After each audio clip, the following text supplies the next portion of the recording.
Hello, everybody, and welcome to Bevvies with the Boys. We're now on episode 7, which is already mind-blowing to me. I'm Munchables, this is Dagda up at the top left. We are the boys, and tonight we're joined for Bevvies by Ender and Froskurinn, who I'm pretty sure you guys probably already know who they are. But let's do a quick little whip around anyway. If you guys want to introduce yourselves and let me know what you're drinking tonight. Ender, we'll start with you. Hello, my name's Christy, and I'm an alcoholic. You've come to the right place. It's got dark for the IC. Dude, you're 1 pixel. I don't even understand. Well, to be fair, there's at least a few pixels. There's at least 12 there. What are you drinking tonight, mate? I've got some hite right there. Boom. Oh, I've had that before. That's okay. Yeah. It's okay. Well, there you go. Sorry, I'm a bit of a beer snob. Froskurinn, introduce yourself. Let us know what's going on. Hi, I'm Frosk. Please minus the urine, and I will be drinking water responsibly tonight because alcohol doesn't mix well with my medication. Copy that. No worries. So a responsible drinker on my left. Dagda, what are you on tonight, mate? To make up for Frost drinking, I'm going to do double. Oh, I appreciate that. Here we go. I'm going to be on Kraken rum for tonight. So yeah, I've got a bit of orange to mix with that because Full people pirate. are like, yeah, Fanta and dark rum is delicious. Wait, but what are you people putting can't with your rum? understand. Fanta, like Club Orange. Is this an actual drink? This is an actual drink. I'm drinking it right now. It is delicious. It tastes like an ice cream that we have in Ireland called a super split. Is that But so? yeah. That's an Irish thing. I mean, I'm sure other people have done it, but it is super tasty. Like, just trust me with it. It's really good. All right. I believe Dagda when he starts talking about drinks. I believe him. I trust that man. Faith? I'm on the Doom Bar tonight, which is a amber ale from Cornwall, and it's actually fucking great. It's maybe my favorite beer, which is You like longingly look at the can. He's like, I was double checking that. I was I double think checking it this was is right. his favorite, yeah. I was fairly sure it was Cornwall, but I had to double check that one. But yeah, it's if you haven't had Doom Bar and you like amber ales, 100% recommend it. He's looking at it, he's like, can I turn this into a fleshlight? Probably not. You underestimate my ingenuity there, Frosk. Where there's a will, there's a way. All right, we're already kicking off, aren't we? All right, so I want to start off with like kind of a very like zoomed out look because obviously we don't have like worlds just happened or anything like that to talk about. So this one's going to be a little bit of a different episode. But before we do actually jump into the conversation, I do just want to very quickly say, Dagda, happy birthday, mate. Everyone in chat, give a happy birthday to Dagda. It's the birthday bonanza here on Bevvies with the Boys. No, I said I wouldn't sing. I never said I wouldn't say happy birthday. So everyone in chat, please. I wouldn't sing. Please so Mate, take it away. No, Take it no one away. wants that. But yeah, so I wanted. Come on, Ender. So I did want to kind of jump into a conversation to start off with on you guys and your kind of your histories, because obviously you're 2 American casters in Europe talking about League of Legends, and that's got to have been an interesting journey together. And I know vaguely to an extent both of your stories, at least within reason, but I feel like there's got to be a lot more to that. So I was wondering if we could kind of get your retelling of kind of the checkpoints of like where you started, what inspired you in the first place, and then kind of the steps that were made over the course of however many years to get to the position where you are Americans that have traveled the world and now you're in Berlin talking about League of Legends. Like that's kind of a crazy story. do you want to rock, paper, scissors for who goes first? Yeah, go for it. I'm pretty sure it just all looks like rock. Was it from 2 your- out of Ready? 3 or Ready? what? Okay. Wait, but do you do rock, paper, scissors shoot, or do you go on scissors? Because I go on Rock, scissors. paper, scissors. Yeah, okay, nice. Yeah. All right. Rock, paper, scissors. All right, okay. Are we 2 out of 3 or what? Oh fuck, sorry. Let's go. I'm already up. I need to put you in the ground. Rock, paper, scissors. Okay. Scissor? Tie. I don't know what it is on Ender's paper, side, to be honest. I don't know. What? You can't. Oh, see it's me. one apiece. It's One just a apiece. It's pixel. one piece. Okay, go. Okay. Rock, paper, scissors. Ooh. Oh. Rock, paper, scissors. No. Okay, Froskurinn wins. Okay. So you get choice, Oh. Froskurinn. You get Why choice. did Do I you want to go go 2 out first of or 3? second? Ender can go first. Get Okay. fucked. Ender. So we'll start with what I know. I know that you used to be like a game tester type. I don't know what the title is. working And then you came to Berlin to cast LEC, but I'm fairly sure there is more than those two details to your story. So, like, where did it all begin, mate? Yeah, I was a quality assurance analyst. No, it started. I'd been playing League since season 3, and I really wanted to be a pro player. In season 6, I hit master tier like in spring, but then quickly realized like to get to a pro level, it would take like many years, and it would be very difficult, and I may not even be able to do it. So I was like, well, I really like esports. What's the next best thing? So I looked into being a caster, coaching, and analyzing. And out of those 3, casting was just the most like easily approachable. Like I just went on Reddit and like looked for a bunch of amateur leagues. So I started like casting a bunch of those. But then pretty quickly, I realized like the leagues themselves were kind of garbage. Like you didn't make any money and the games were just bad. So I was like, okay, I want to like watch a real region. So I did like one of the bootleg broadcasts of the LMS, and I was going to stream every LMS game in 2017 spring. But then 2 weeks into the season, I was on the Riot Games website looking for jobs, and I was looking for casting jobs. I actually applied for the ULCS then, and they never replied to me, but we'll ignore that.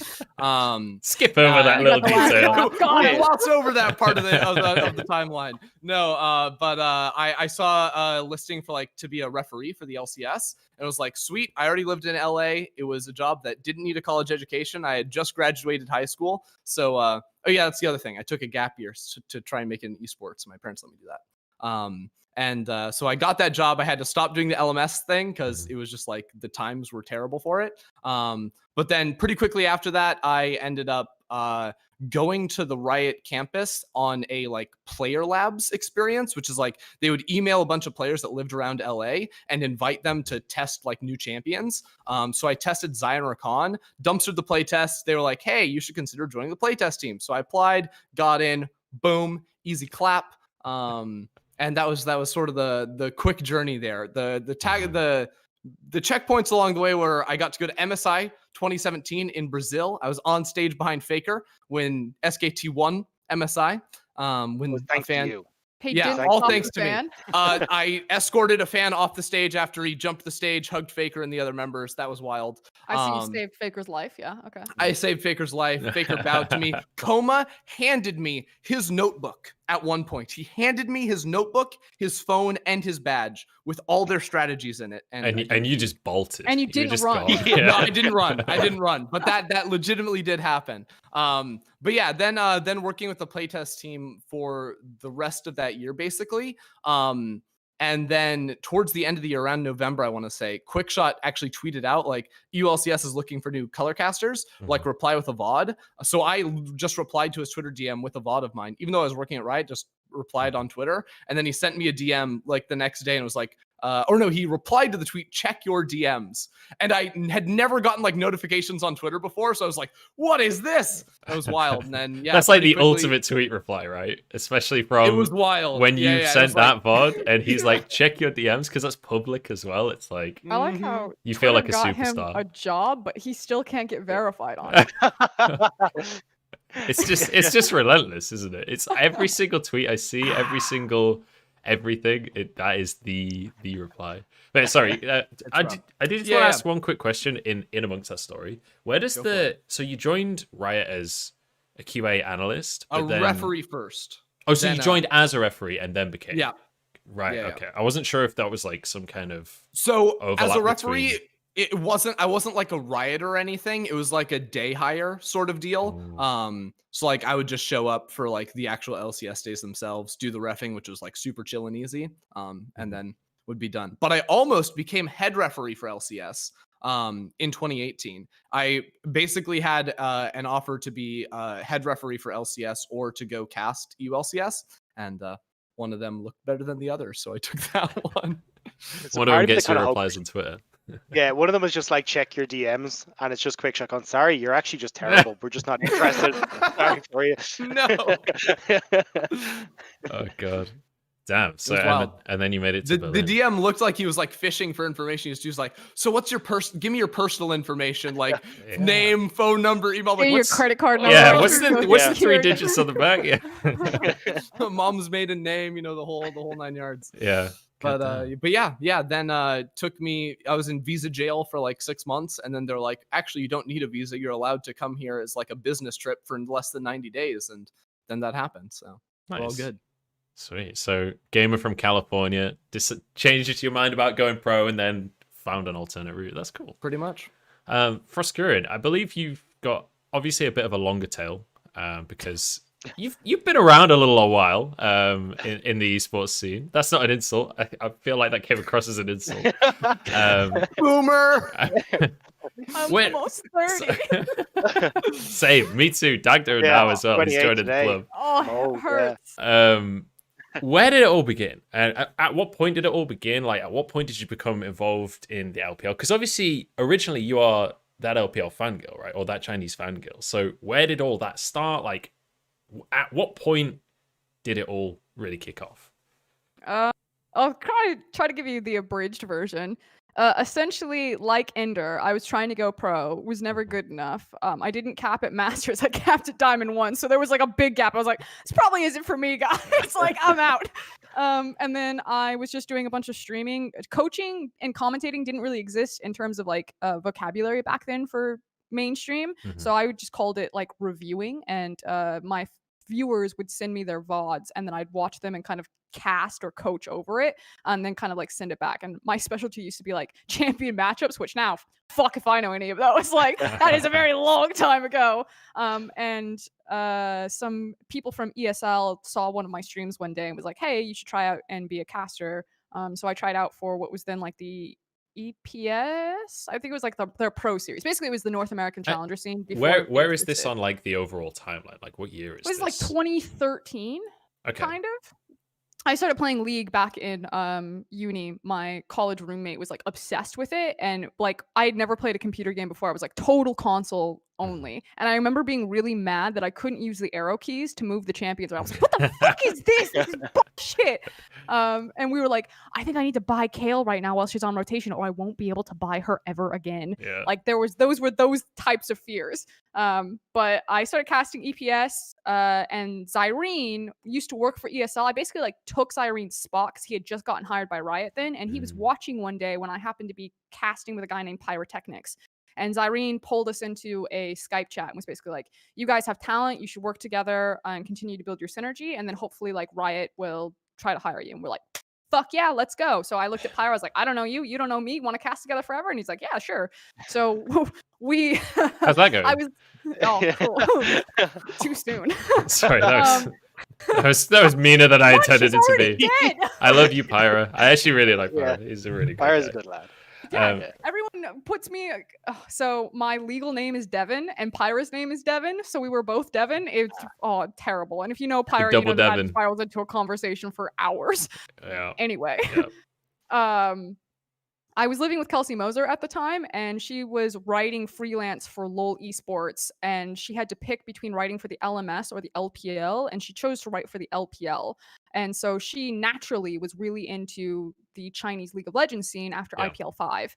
And so I was getting a lot of that like adjacent information, and she really wanted to run a content series called China Talk, and Rapid Casting was supposed to be their host, but he just kept bailing, was super flaky all the time. And I turned to her one day, I was like, bitch, I will make you the graphics, I will host it myself. Like, oh, who do you want me to invite? And so I ended up hosting China Talk, not really knowing anything about the LPL, and then over time began to watch and invest more into the region. And then Kelsey really wanted to do a English broadcast of the LPL because it didn't exist at the time. So like what Ender was talking about with the bootleg LMS, we did a bootleg LPL. It was Kelsey, me, and Pyra and I were doing it so we could practice for the EPS. So what we would do is we would cast Go for LOL's European in the morning, and then go to work, and then come home from work, do the EPS, and then at night into early morning do LPL, sleep, and then do it all over again. Jesus.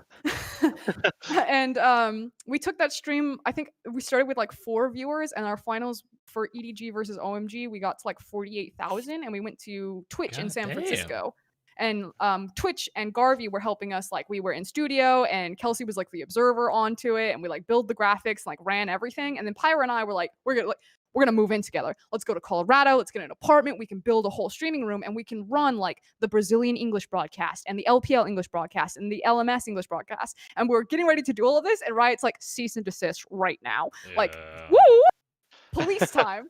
And shut it all down, and then gave the LPL to the Oceanic broadcast. But Riot hated me. They hated me at this time. They refused to hire me. So I immediately went to Oceania, which was run by a guy named Jake Spawn Tiberi. Love Spawn. And I started messaging him. I was like, I will give you everything I know. I will write you notes on every single team. I will show you every single backstory. Like, I will help you do this. And for the entire split, I was like, going back and forth with them and trying to like help them build out the new LPL English broadcast. Papa Smithy then left for LCK, and because I had built up good working relationships with Spawn went to Riot and was basically like, this one's on me. Hire Frosk, give her 6 months on contract to Oceania in 2015. If she does poorly, like, that's it, it's gone. If not, like, we'll rehire. So they brought me over on trial. I guess I did well because they brought me back. Got trapped in visa jail as well for Melbourne. That's going to be a consistent theme, isn't it? And then eventually went over to Oceania, did the LPL product, where Jake was the like owner of the product. Didn't really like hit my stride in terms of casting until MSI in Brazil, because Jake had always been the LPL representative, and they only take one LPL representative like every single time. And because of the Zika virus, I think it was, where if you're trying to get pregnant, it can cause problems. Well, Jake and Jenna were trying to get pregnant, and so Jake couldn't go to Brazil because of the virus. And so he was like, take this one. She's never going to have kids. And I was like, I'm going to my first international tournament, Dad. I like showed up with my school books. I was like there like 3 hours early. I was like, I'm ready. Dash, I made printouts. It has all the, I literally, my first day on analyst desk for MSI, I had printouts of all of the LPL players. So like a photo of them and like all of their stats and their backstory and how to say their name. I'm like, here. And Dash was like, this is amazing. Thank you. And then since then, they're like, yeah, we really like working with Frosk. Yeah, that's how to make a good impression right there. Jeez. So then I just went to Shanghai, and now I'm in LEC. So I want to interject like one quick question in there. So you mentioned that you were in the MSI in Brazil, and Ender, your face lit up. Did you guys meet at that event? Because that's the MSI that you were at. Was that? I did watch the run over to Faker, and now I know who that giant was standing next to him. How deep into the tournament did you actually get? Because I only did I was there to finals. knockout. You were finals. Okay, okay. Yeah, no, we never met though. I'm trying to think of who I actually met on that trip. I met Azale, Jat, Pastry Time, all the NA people pretty much. And then I observed the EU and other regions from afar. See, this is because they probably, you met them at like a bar or like an after party or like a dinner or something? So I met Azale at the studio because on an off day, we went and played Flex Q on the Brazilian server. And while we are absolutely smurfing and pisslow in Brazil, the enemy team was like, which MSI team? Which MSI team? And we said, because we're on Riot accounts, right? With no normal games ever played, just immediately jumping into ranks. So we replied SKT. They're like, Faker, OMG. It was great, yeah. And then I met Jat when we went to what's it called? The giant statue of Jesus. Yeah. I know the statue. I couldn't tell you what it's called. Yeah. We went to that, and then I met Pastry Time at the after party. Yeah. Okay. See, we would never cross paths because I have a reputation. I don't go out. I don't leave my room. I do not go to the after parties. I say maybe for the Flex Q though. You missed an opportunity there. Okay, well, paths didn't cross unfortunately, but hey, you know that's life, isn't it? So you guys obviously pretty interesting stories. Pretty I would actually say smoother stories than I expected, at least to an extent. What? Don't worry, there's a lot of bumps there. Yours was kind of turbulent. I feel like you're missing some of the finer details there, Frosk, but I will allow it. Like there was that time that in Poland, I got to cast with you. We cast Hong Kong Attitude and H2K. I remember that tournament. I remember that tournament real well. My God, yeah, I remember it too, I swear. So at that tournament, Wait, was that the one that I got the final with Dracos? No, Papa Smithy and Pyro got the final. I did a semi-final with Dracos at that tournament, and it was the H2K game, and the analyst desk was backstage. So there was the arena, and They were then like the kind of analyst to the desk, right, weren't they? and then the caster desk was behind the stage, and you Yeah. couldn't see anyone. You're like basically in like a dark closet. It was pitch black, yeah.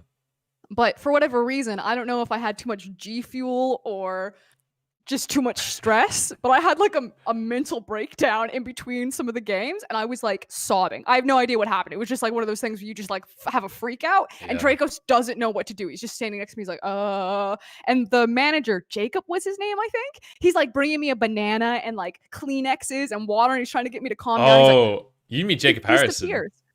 And he fucking comes back with Joe Miller, and he's like, I've got Joe Miller, and Joe Miller gives me like a locker room speech. I've never spoken to this guy ever before in my life. Like, I never worked with him. I don't really know who he is. Like, I know who he is, but like, this is my first. And he's like, if I hadn't, like believed in you, you wouldn't be here. So fucking go get him, team. And I was like, Jesus Christ. 3-minute timer by the time the game starts. I'm like, yeah, let's get into game, guys. Incredible. So hilariously, that guy, that Jacob that came and gave you a banana and tissues, that was my roommate. So nice. Yeah, nicest guy in the world, hilarious guy, one of my best friends. But yeah, so that event, for anyone that's wondering, that was IEM 2017 in Katowice. And I did the other semi-final with Vedius, because me and Vedius had cast way back in the UK scene. Because he was a player in the UK scene, a mid laner that played almost exclusively Katarina. Shut up. And then he transitioned to be a caster. Anyway, yeah, no, I remember that event. That was a fucking amazing event. Does actually. that say more 'Cause about it was the terrible, UK scene but- or Vedius? I think it says both. That's Well, what I want to know. I will say he wasn't that successful in the UK scene as a player. So I guess that's a minor positive for the UK scene. Yeah, but yeah, no, that was my first ever like proper big event. So that one will always stay up there. So I want to bring the conversation back to like where you guys are at right now, because especially since you're both from America, obviously. What is life like now being in Berlin? Because I've never lived in Berlin, but I've heard that it's kind of a strange place to live and isn't like many other places.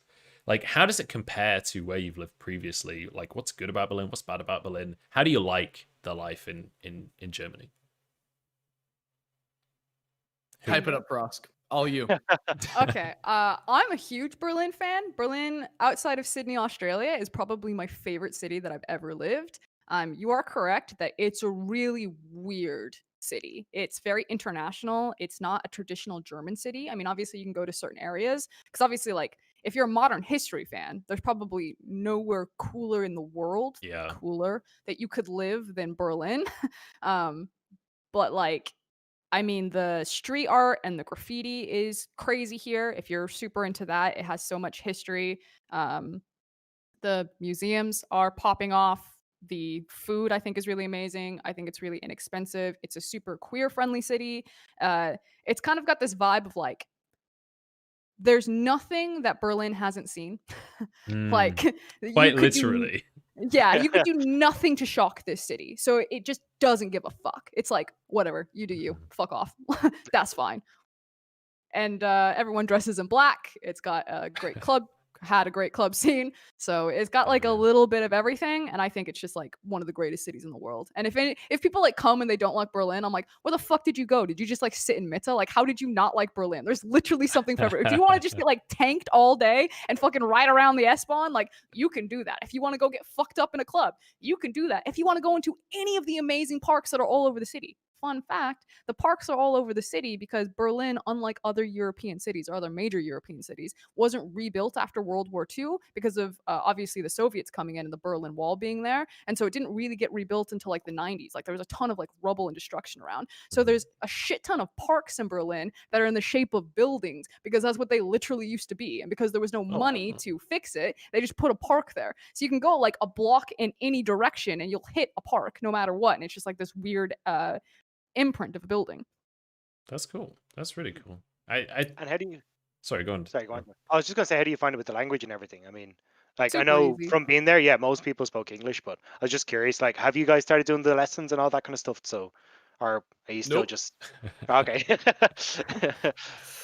I was Nope. supposed to do a German language class and then COVID hit, but I definitely like Ender and I are bad. We should definitely learn German because like while people speak English here, they obviously people will get like agitated if you don't even like try to do any German to them. I speak better Chinese than I do German. To be fair, you lived it Das ist there nicht for- good. Yeah, anyways, I don't know. I always feel bad. I have a really hard time speaking to people because if I speak in English, I feel bad, and I know I can't speak in German, so it just doesn't happen.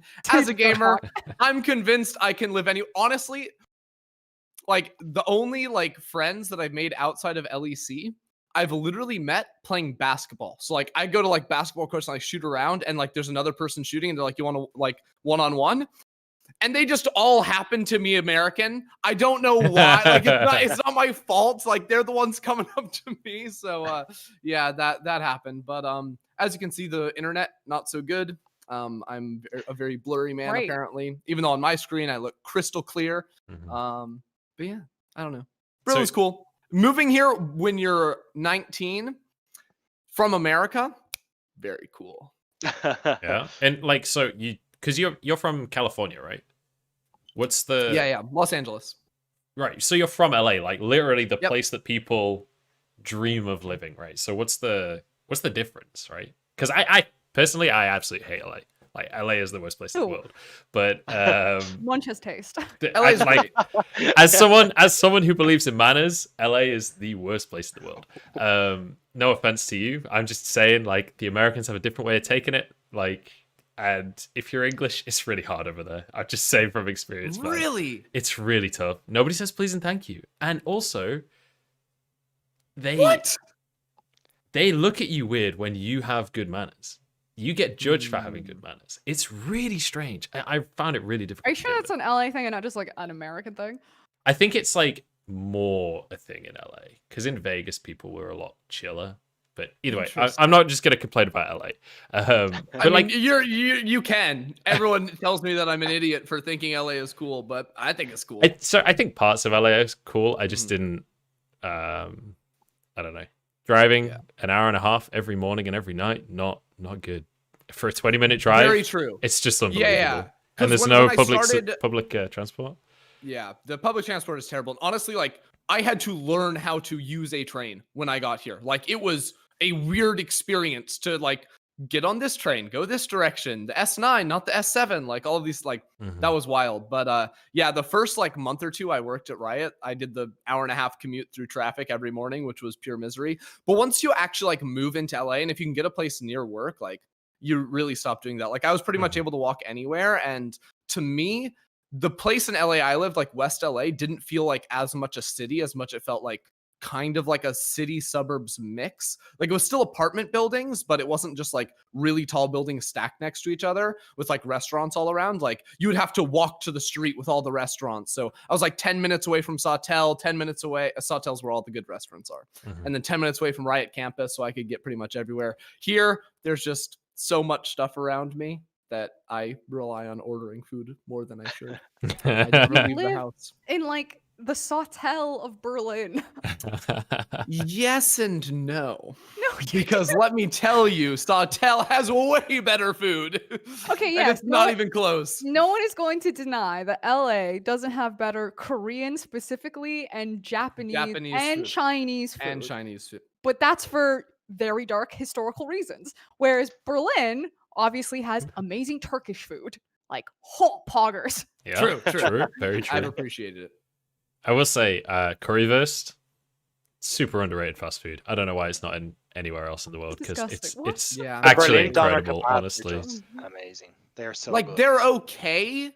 Compared to Dublin, like you get the greasiest, wettest thing that just gets handed That- to you. It's like I'm a drunk, I don't care, I'm Look, gonna eat this, but like Anytime you comparatively, use the word it's wet just so. for what you're eating, It's it's like not disgusting. good. Look, I wouldn't recommend it. It's not healthy. It's probably going to kill you in like 3 years, but you're drunk and you don't care. I'm not gonna lie, I'm kind of in the opposite scale of that, where it's like the Berlin kebabs are nice, but they're kind of a bit too, almost posh. is the word. Like they're like decorative. They've got like little spruces of salad on top. And if I'm ordering a kebab, But I that's am salad, that's battered, not and I just want this like decoration. pile of greasy ass meat that I can just consume and then die. That is what I'm looking for when I order That's a Dublin, kebab. yeah. So I don't know. The German kebabs, they're pretty good, but not quite the back of some Look, horrible they're shop great in on a night Doncaster. out. I'm never gonna eat a kebab when I'm not coming home from a club. Ah, That's how it goes. they're great in the morning after a night out. Let me In tell the you. morning. That was my first kebab experience, 8 a.m. That's a very reasonable way to do it. So let's we'll move the conversation on from Berlin. I wanted to, in fact, Dagda, do you want to set this one up? Because this was more your question. We wanted to ask about kind of like how you guys balance your life with LEC and the other stuff that you've got going on with your life. Dagda, you kind of thought Yeah. this was. Do you wanna- So, like, both myself and Munch have kind of come from backgrounds where, like, we were doing a bunch of different esports titles when you're kind of coming up as a caster, and you guys now are kind of moving into this where you're doing, like, I know for Ender you're doing a bunch of the Valorant stuff, Frosk has seen you're doing a bunch of the sim racing stuff and that, and like obviously you've got enough on your plate with League of Legends. Now you're adding these other esports titles into the mix, and you guys are streaming. Like, how do you manage all this moving about when you're trying to balance like both your work and your at home or life, or trying to do whatever you have in your spare time? Because it's difficult enough trying to keep up with League of Legends as a color caster, so trying to add in all those other things just seems mind-boggling to me. Yeah. Honestly, it's hard to me. There's phases where I'm really good at it and phases where I'm really bad at it. Right now I'm really bad at it. It usually just comes down to like me setting a schedule, because I think there's like maybe there's like 4 like big things I do in my life right now, which is I play basketball, I play League of Legends / cast it, play Valorant / cast it, and then I like write also on the side. So like when like my best schedule is when I like go out in the morning, get breakfast. While I'm at breakfast, I have a laptop there. I'm writing whatever I'm working on. After that, I go play basketball. I then come home and like stream, and either do like Valorant or League with that. And then, you know, any jobs that, you know, filter in there too. And if I can keep like a regular schedule where it's like it's not even like locked in where I do like an hour of this, an hour of this, an hour of this. It's just I'm going to do all these things today. As long as there's the habit, yeah. Exactly. Then it's not too bad. But like with lockdown hitting, I'm like not going out to cafes anymore. So I like stopped writing. So I stopped also like playing basketball and stuff like that. So it's been a little bit more difficult. But I think that for me, like keeping up with League is really easy. I think this year I did the least like amount of like prep or like review of my own cast, like anything like this, I did the least of out of like all the time I've been a caster. And I think that now it's preseason, now it's getting more complicated. I'll have to put in more time, but I feel like I hit a point where I'm like always going to hit a pretty high bar, and it's like it's hard to like lose your knowledge. I think like you lose touch of like specific matchups and like small micro elements of it. But I think that like you can find a place where you're comfortable with your game knowledge and you don't feel like you need to like hard grind League anymore. Like I hardly played ranked this year. I got like D4 and then chilled. Frosk, what about you? What's your experience of the balance? I mean, the honesty of it is that our visa requirements, or my visa requirement, requires that I need to make 20% of my income from a different contractor. So if it was my way, I would only work and focus on Riot, because I'm like a very obsessive person. Like I obsess and focus on one thing. And so Same. things like the sim racing stuff with like Nitro Nights, or like some of my other side projects are streaming, or so I can meet my visa requirement. And like Ender said, it's probably the least amount of time that I've then had an opportunity to give to League of Legends and League of Legends casting.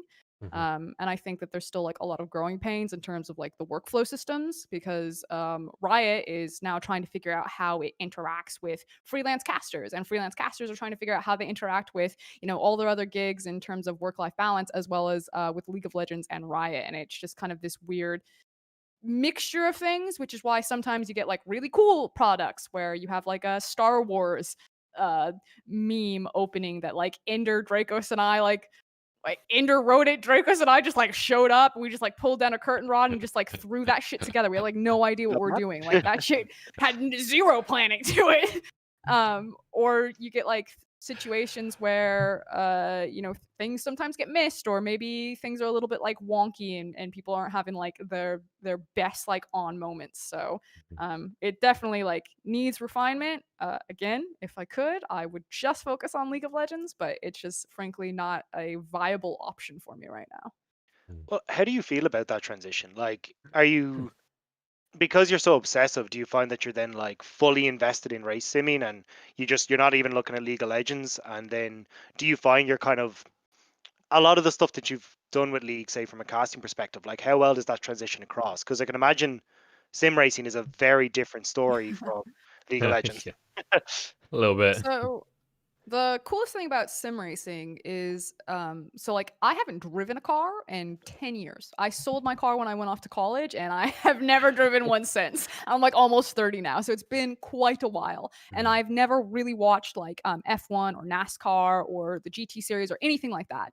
And I had peripheral, like we know what sim racing is, although I have to call it esports racing. I'm just like, the sim racers don't call it esports racing, and then the sponsor's like, but you better fucking call it esports racing like right now. I'm like, you're just pissing off sim racers. Like they don't care about this shit. I literally told them when I got the job, I was like, you shouldn't hire me for this. Like they hired me because they wanted like an esports host and they're trying to push sim racing into esports. I'm like, why don't you get an actual sim racer and like an actual real world driver? Because sim racing is having its moment right now because all of the races got shut down because of COVID. So everything moved online and you had real racers that were racing in sim races. So you had the sim racers and the real life drivers both on the simulation. It was fucking crazy. Cool. And like the viewership spiked up really high and there was like a lot of interest in it. And I'm like, you know, I'm watching like the 24-hour like Le Mans. I'm like trying to figure everything out. I'm like, okay, this is how this works, and these are like the crazy drivers. But one of the cool things about what Nitro Knights is doing, I know it sounds like such a fucking like sponsorship ad plug, but I actually really do believe this for like all esports. And if sim racing wants to push into that, or one of the biggest issues and why it can't break that endemic level in terms of like sponsorship, because you do have some big teams and some like endemic sponsors from racing that are getting into sim racing, is because it's impossible to track. There's no Leaguepedia for sim racers, or if there is, it's super stripped back and stripped down. So they are trying to create a site and content that's putting together all of these stories, because then you also have all of the different racers, and sim racers, like people from the FGC, will be in multiple different categories. Like not everyone specializes in like iRacing or F1 2020. They'll do like F1 and GT and AC and all of the different races, and then it's like impossible to find like the narrative thread. You can't be like, this guy when he was 13 years old started playing LeBlanc, he was undefeated on the champion. Like it just doesn't. And then when you don't have those narratives, then it's harder, I think, to take it seriously as a sport. And then they're already dealing with the prejudice of, you know, sitting at a video game, despite the fact that the real racers train on a lot of what the fucking sim racers are driving on, and the technique's the same. Plus, the sim racers are faster. Sorry, guys, they're not afraid that they're gonna fucking break Are they their faster neck on a when real they're track, pushing around. though? Are they faster on a real track?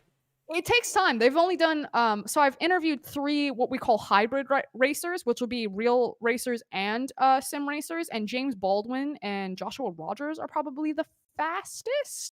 And there is a definite correlation. Like it takes some time getting off of a sim rig onto a real racetrack, but there is like transferable skills that if you gave these guys times, they could be fast. But obviously the sim racers are faster than the real racers because again, they're not afraid that they're gonna fucking like get their face across across pavement. They're like, oh, I'm pushing it. Yeah.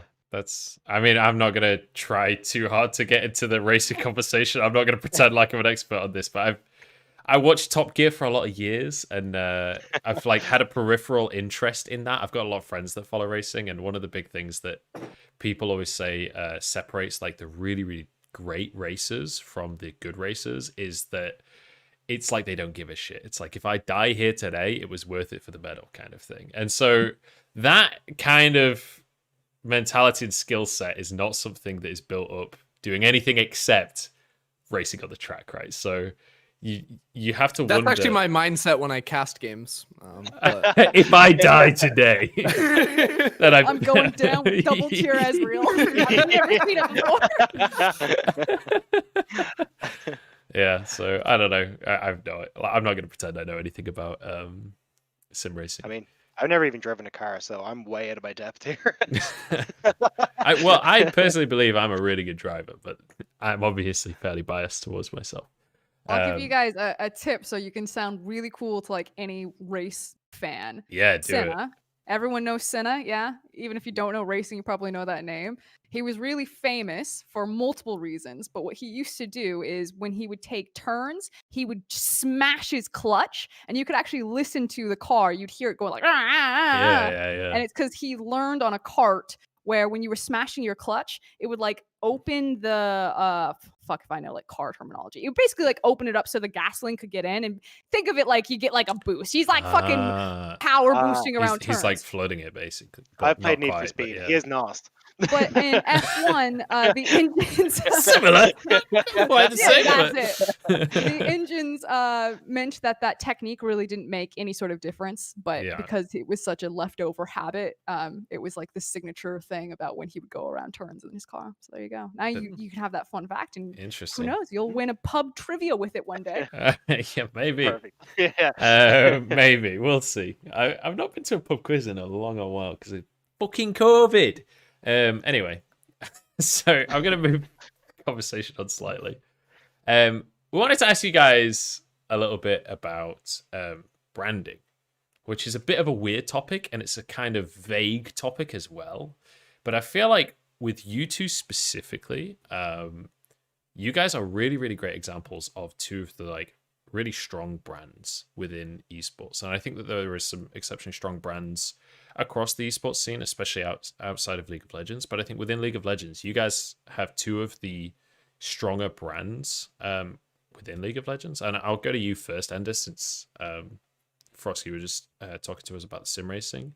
But Ender, obviously you kind of have built your brand over the course of like, I guess the last 2 years, but this year especially, it's like really, really spiked.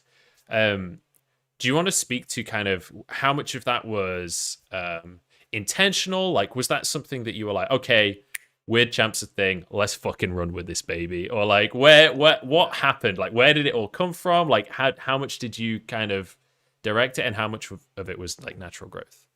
Yeah, so I would say a lot of it was reactionary, but still very intentional. There's been like, basically whenever there's like a joke about me, I will lean into it as hard as possible. And like, that's just sort of been my thing. Like the Weird Champ as like the specific example, that was used in Spring Split as a way to flame me, right? Like Weird Champ is technically not a nice thing to, you know, pop up when someone comes on screen. It's like cringe or like haha, like any of those things. But I basically just took it and made it my own thing and was like, hey, now if people type this, they're not flaming me. They're like saying hi, pretty much, you know? And that's like the way I interpreted it. So it turned into, I don't know what percentage of people are Weird Champing because they're a fan of me and they know that's my thing, or they're flaming me. But in my mind, they are now all my fans. And I just like weaponize it that way. You could say they're only fans. They're only fans. There you go. Exactly. And you know, maybe a link soon. No. But yeah, no, like that was like the whole idea right there was you take any flame that people are throwing your way and then you turn it into like you own it. Like I doubled down on like the earring thing, you know, like that sort of stuff. So it was like whatever either bothers people or people notice, I was like, okay, that like speaks to them and we're gonna blow that up out of proportion. And then there were a few other things I think that I definitely tried to like double down on. One was like writing the like comedic content for the LEC and a lot of like the cold opens. And by writing those things, I ended up being in a lot of them. So I just like got a ton of like exposure in that way. And people like identified like, oh, you know, like the Star Wars skit, that's me. LEC update, that's me and Shocks, you know? So I felt like through those things, I could show off more personality than I can in casts, because if you listen to my casts now, they are very bland. In Spring Split, I tried doing like the kind of like pessimistic tone and being like very like critical, analytical, and you know, and like making jokes and stuff, and people didn't like it. I still think it was some of my best work, but we'll ignore that. And I was like, okay, that didn't work, so I started casting with Quickshot and made it as bland as possible. But it was about like picking and choosing the elements that you can like really make your own thing, whether it's like, oh, in cast I'm like the jungle pathing expert and that sort of thing, and identifying those key areas and knowing what you want people to be saying about you. And for me, that was like jungle pathing, funny, weird champ, boom, and we got that. Fair enough. Just slightly on an off topic. I know you're kind of talking about writing this kind of the opening segments and stuff like that. Is that what you write in your spare time as well, or because that was just something I was curious about? Like, what kind of stuff do you write in your spare time? Both. Or both. I say that and other things. So I wrote like LEC update. I would say probably about like 50 to 60%, or 50% of the cold opens. I would say like I wrote on my own or as a lead writer, and then I like had input in a lot of the other ones. On my own, I have a fully complete sitcom that we may do a reading of on stream at some point. That's absolutely ballin'. There's another one I want to write there. And then I'm writing more of like, I'm like basically writing like TV or like movie scripts pretty much. Oh, Nice. Cool. Well, if you need a few actors, you know, me and Munch are terrible. Hey. I'm willing to jump in. I love it. You should see me wistfully looking at Morgan on the WE poster. It's beautiful. Yeah. But yeah, so over on the other side of things, Froskurinn, your brand has obviously been a much like more of a slow burner, but you've built an incredibly strong brand over the years, right? Like I think that you're one of the most recognizable faces within esports talent. How much of that was like I am going to be this person, I am going to be this image of what people will believe? How much of that is just this is just who you are and this is how you act kind of thing? Like, is there a level of intention there with the way that this brand has been crafted, or would you say that it's just true to who you are? Probably a mixture of both. I think it should definitely be a bit more intentional now. Now I'm pretty much like, I kind of got to the point where I feel relatively safe with like my job security. So now I'm a bit of a loose cannon, I would say. And I'll kind of shoot first, ask questions later. So obviously like my beginnings, I guess, as a brand is I started like in the community itself. I was part of, you know, Reddit and the forum communities. I wanted to like build a product that was very grassroots. You know, I didn't come in from a traditional like PR or broadcasting or you know, that type of background. I was like a fan or a nerd who became a fan who then became like a broadcaster and got trained up that way.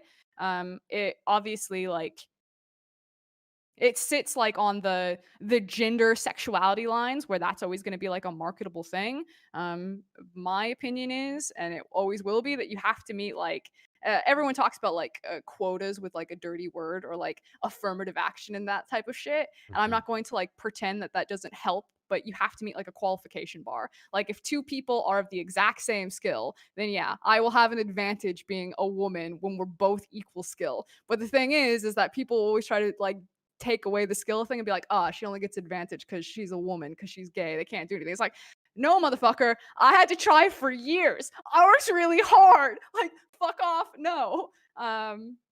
In terms of like conscious things that I do with my brand, I would say really a polarizing figure. I was very much not liked for a very long time, and I think it swings really rapidly, and it's sad because I had my big fallout with Reddit over the semifinals, the G2 match, which was like kind of a clusterfuck. It was like a week before. People were pissed off because the Jackie Love comment. I don't know if you guys like followed that, but like some dude has it really out for me because I was like, I don't think Jackie Love's as great as some of the greatest ADCs to come out of the LPL, which I was right, motherfucker. Sidebar. There was a Reddit right. thread. There was a Reddit thread a week after finals that was like, you know, Frosk was right about Jackie Love. He really isn't at the level of all the LPL greats. I think anyone who kind of watched LPL would kind of agree with you. Like, there were some dodgy fucking moments in there. Yeah. But this dude, he like had and you can tell that I'm still salty about it. And that's fine. Like if that gets him off and I'm like still salty about it, I'm still salty about it because I was like, get a fucking life. What are you doing? He's like combing through like your old Reddit comments like, I got this bitch now. And people like see him link to something and they think it's a takedown. When if they actually clicked on the link and read, it was like really well worded, like very long response, Yeah. super reasonable and tame, but no one read it because they hate me and they're just like, fuck this bitch, I'm on. And I was like, what the and then like a week before the semifinal, then I announced, then there's like a hate thread, then we do the semifinal, and like, was it the greatest semifinal? No. I'll take that one on the chin. It was not my best performance. Was it as bad as the 6 Reddit threads and thousands of hate mail that I got? Fuck no, you motherfuckers. You were galvanized because still salty, but it's fine. This is what we call doubling down, folks. Oh, dude, I'm tripling down at this one. I've combed through that cast like so clearly. I'm like, this wasn't a terrible cast. It was like whatever.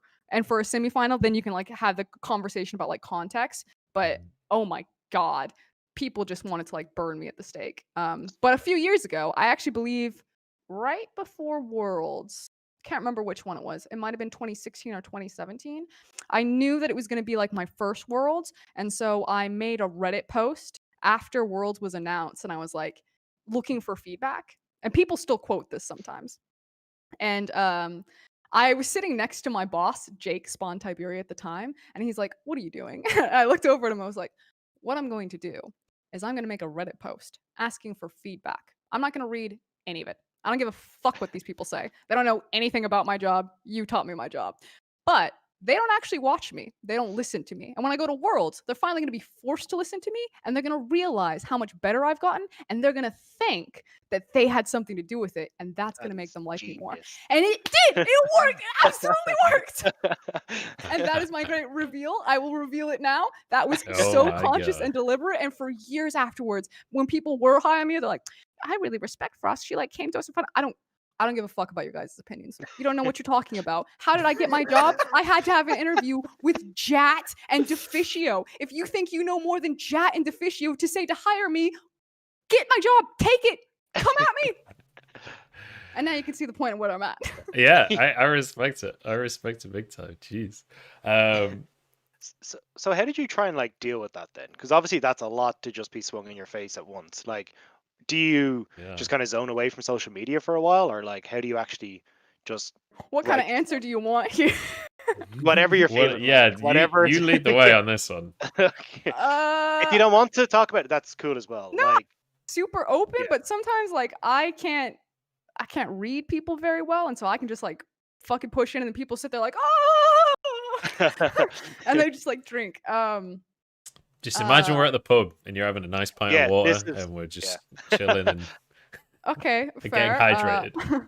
I was diagnosed with borderline personality disorder this year, and that has like a crazy stigma. And so I went like super deep into therapy. Last year was actually really rough. Like last year, I think my casting was actual dog shite because I was so depressed. Like I was like very real serious talk, like right there on the line of like suicide, and I needed to get help, so I went into therapy. I got onto medication. I got like a full diagnosis. I'm doing much better now, and like I feel like my growth with Dracos has been mostly because of like self-care and taking care of like my mental health. And I constantly have this battle of like, I'm probably not in the best position. Like I came into League of Legends because I was such a fan of these players and like watching these players grow up and I used to be known as like a crazy like narrative caster. Like that was my favorite thing, is like to get like the big one-liners and just like tell the stories of the players and like really learn about them, because that's what I fucking cared about. I hate this job in terms of the brand and the persona and being the ambassador and dealing with all of that. And like now, after like the whole semifinal debacle, I had to like completely remove it. Like I got about 50 different emails of like people going through like my work email just calling me like the most awful shit, and like that's completely aside from like all the shit that I got blown up on Twitter and Reddit and Instagram. Like Dracos and I couldn't even open our phones. We're like, well, I guess that's the end of the year for us, and just like set it down.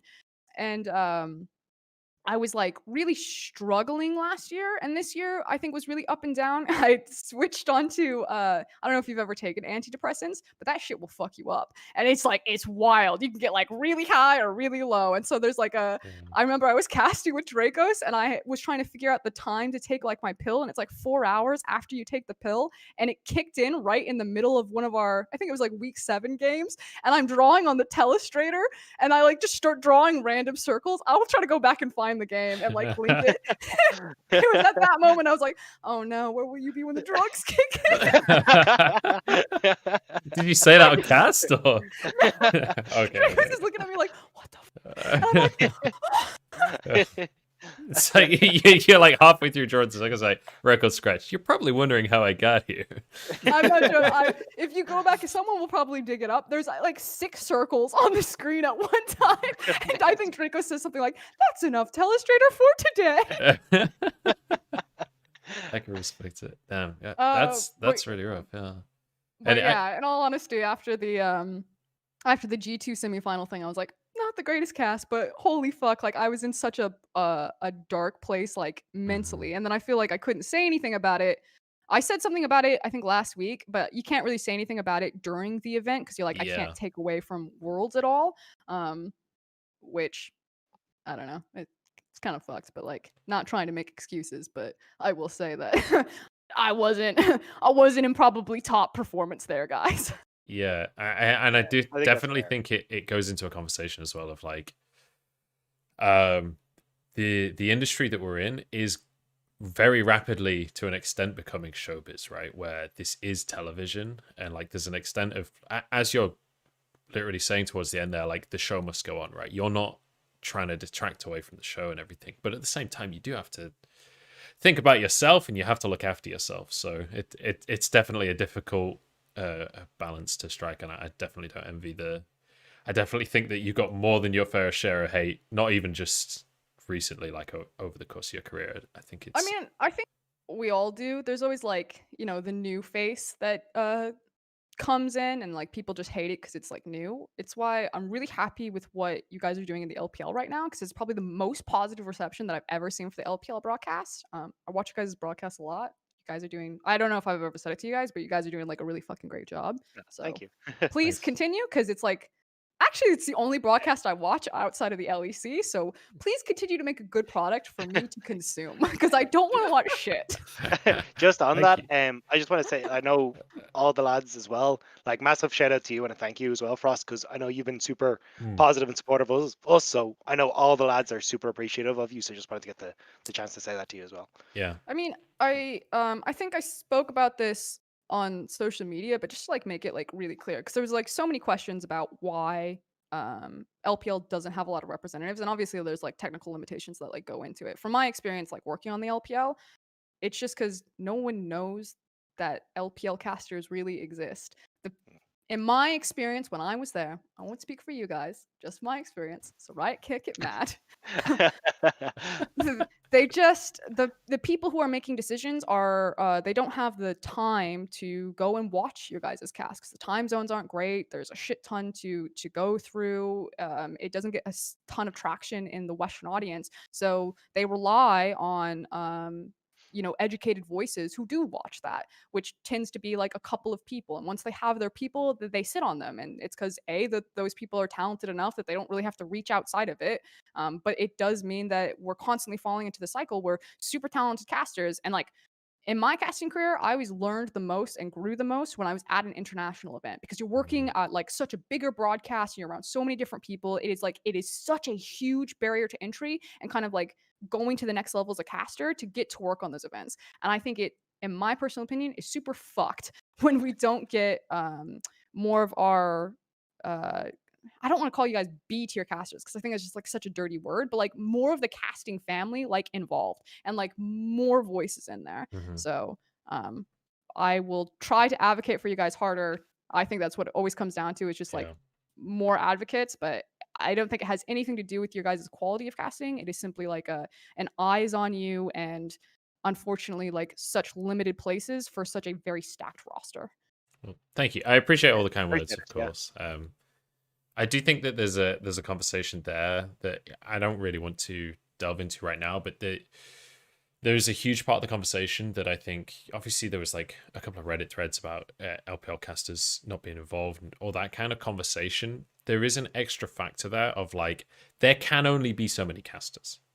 And I've worked as a producer, and I know if I'm running a show and I'm making a decision on who I want at my show, I want the people that I know are going to do a fucking awesome job and the people that are going to bring in the most viewership and please the most viewers, right?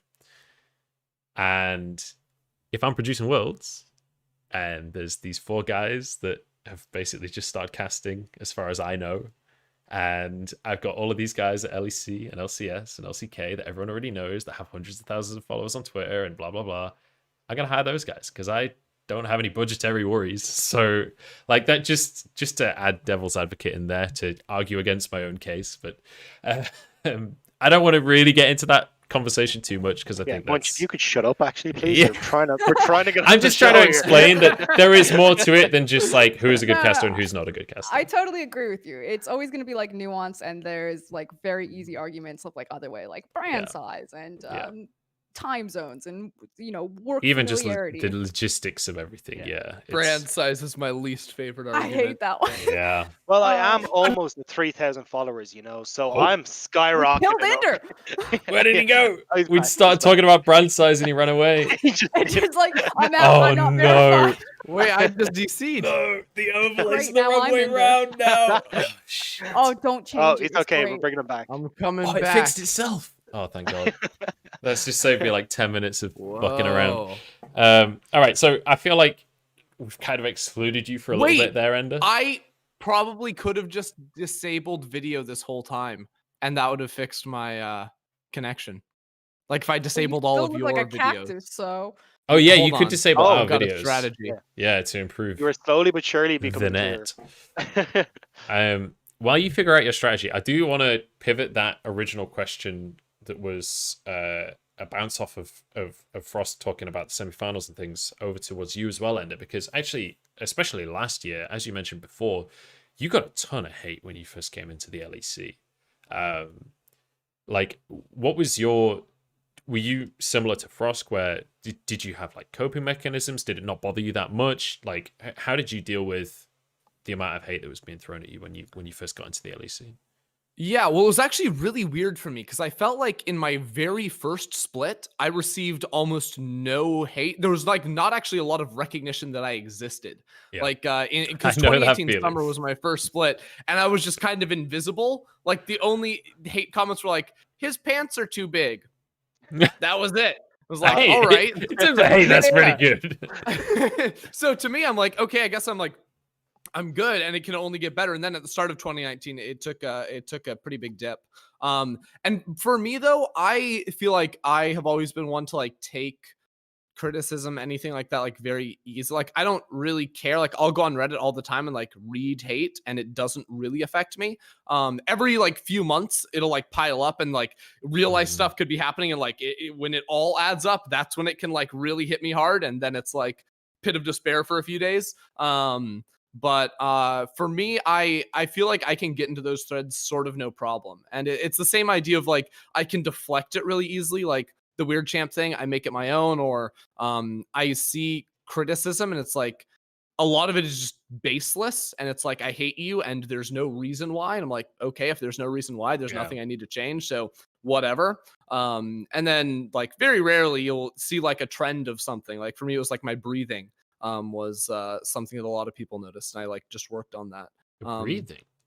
Yeah. Like no, it's sort of the way I talk, because I project very loudly with my voice, and what I'll do is I'll talk, and I'll take quick like breath like that, and it's kind of loud, and it would pick up on mic. Yeah. So like that was the thing that I like changed based off of like Reddit feedback. But for me, I largely don't care that much, and can handle it all right. Fair enough. Well, I want to shift the conversation slightly now to a slightly less dramatic topic, a slightly less like I don't know, a bit more of an optimistic topic. I want to bring it back to League of Legends a little bit and talk about preseason, if that's all right with you guys,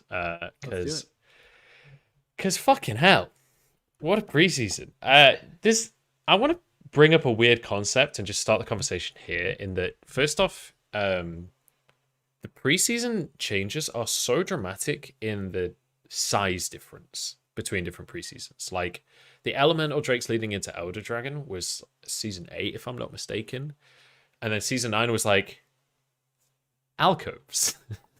And that was it. And then season 10, we're like, all right, well, we're literally taking half of the game that you've known for 10 years and replacing it entirely, and the other half we're reworking.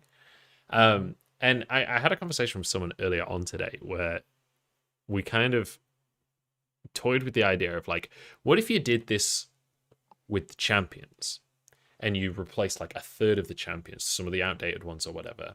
It would like not be the same game at all, right? It would be a totally different game at that point, and it would be very difficult for people to be able to play.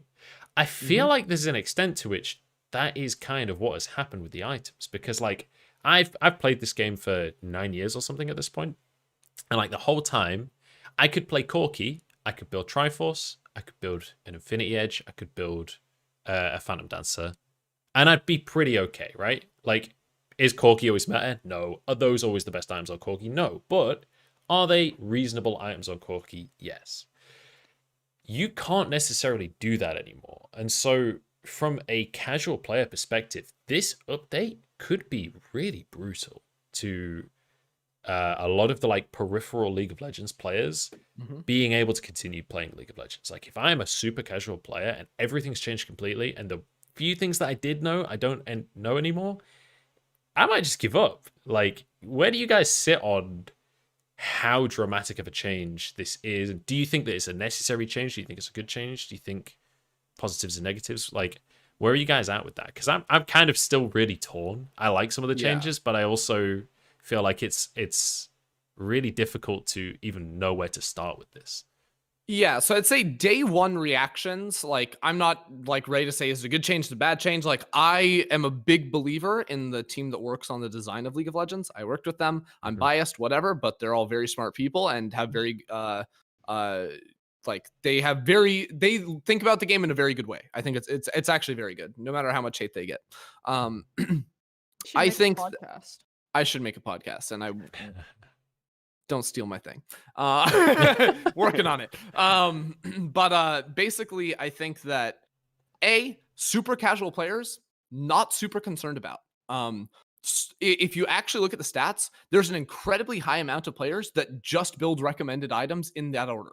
Like the large majority of the player base only do recommended items, and they overhauled recommended items. Like it's better now. So I actually think the super casual player just clicks whatever item they're supposed to buy. The same way, if you were to go try a MOBA, any other MOBA out right now, you would instantly buy all the recommended items, right? Because you have no idea what any of them do. You would just buy whatever it tells you to.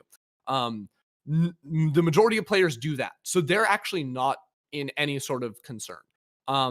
And I think that the pros that are it's the pros that have to crunch and come up with this. Now, I think that right now it's information overload, and we've never experienced this before, because like even with like new runes coming into the game, you usually had like one choice you thought about, and that was your keystone rune, or is like your chief mastery, like any of those, like that was going to be important. And the other things that came underneath it, like there were better ones, there were worse ones, but they were stats. And the only thing that actually like even remotely changed your playstyle was the first one.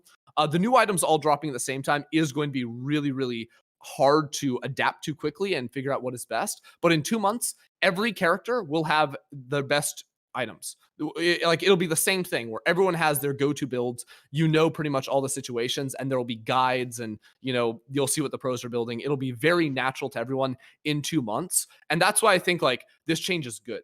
And the other thing is, with item overhauls, they've only ever done it one class at a time, which means that the assassin class got like reworked, and you saw like the characters changed and the item changed. Tanks got new items, AD carries got their item rework in 2018. Like it's happened class by class by class, but that comes with the restriction of you put these items into the game, and then you have to balance them relative to everything else that already exists. And it's very clear that Riot wants to fundamentally change some of the roles in the game. For example, you look at a ton of the fighter items. They put a shit ton of movement speed on these items. Assassin items have a lot of like mobility put onto it. Like you have the dash one, you have the invisibility one on Duskblade. AD carry items now have their dash ability, have their super shield ability. So it's about giving more outplay potential and counter options within builds, which they're allowed to do because they're changing every single class at the same time.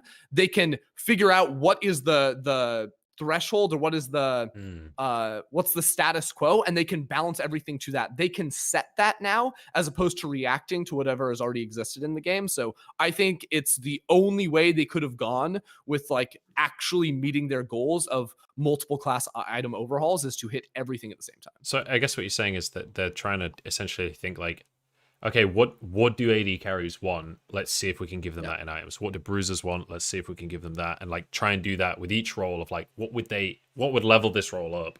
Let's do that at the same time so that it's not super oppressive to everyone else.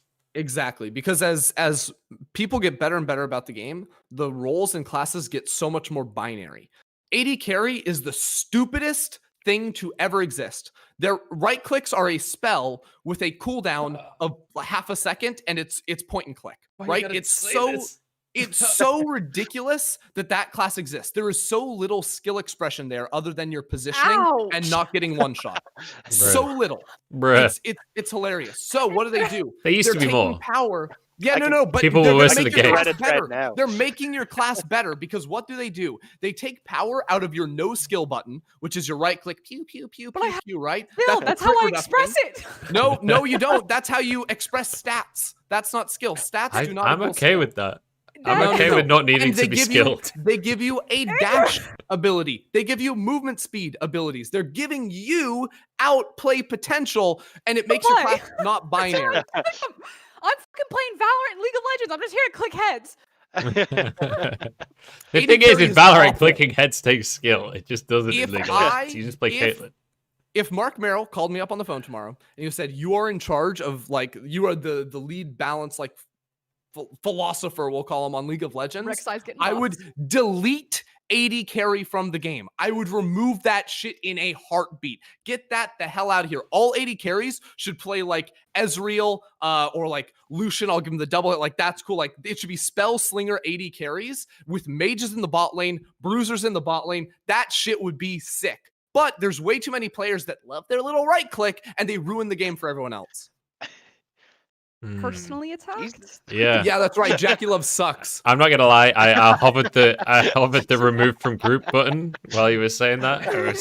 I was this close. To be fair, I have actually swapped. I'm Juggernaut. Go on, Dagda. I was gonna say, to be a little bit more positive, it's kind of like this is today, at least from playing it, like it's giving me a feeling that I haven't had in a long time playing League of Legends. It's just that like, holy shit, this is busted, or holy shit, this is the worst decision I've ever made. Like, not actually knowing what it is. Like, I remember one of my fondest memories is like coming into the game and I was playing bot lane against the Blitzcrank. And I remember myself and one of the Dutch lads that I'm good friends with were playing, and I was like, this is unbeatable. He pulls me under the tower and I'm fucking dead. How do I play against this? There's no counterplay. And like, I haven't felt that in so long. Yeah. And now coming back into playing today, I actually was kind of like, oh, well, if I put Riftmaker on this guy or I do that with this thing, like all these different combinations. And it was really cool to just kind of go, and I know we were talking a little bit about Chakrez as well, who's like tweeting constantly about like Titanic Hydra Katarina is now a thing. And I'm like, that sounds so stupid. I want to have a look and play it. Like, I haven't had that feeling for so long playing League. And it's nice now to get that feeling again of just like, holy shit, this is so cool that I get to try all these wonderful things. That like doughy-eyed newness. It feels to me like, do you know, something I noticed earlier today when I was playing was the changed icons at the same time as changed items is really, really important, because I realized I opened the shop and I was like, I don't know what the fuck anything is, right? Which obviously you can look at that in a negative way, but you can also think of it like, it felt to me like, you know, when you quit World of Warcraft, but you're still an addict, so you start a different MMO, right? And you're like, what the fuck does any of this do? And you've been playing hardcore World of Warcraft. This may get a little specific here.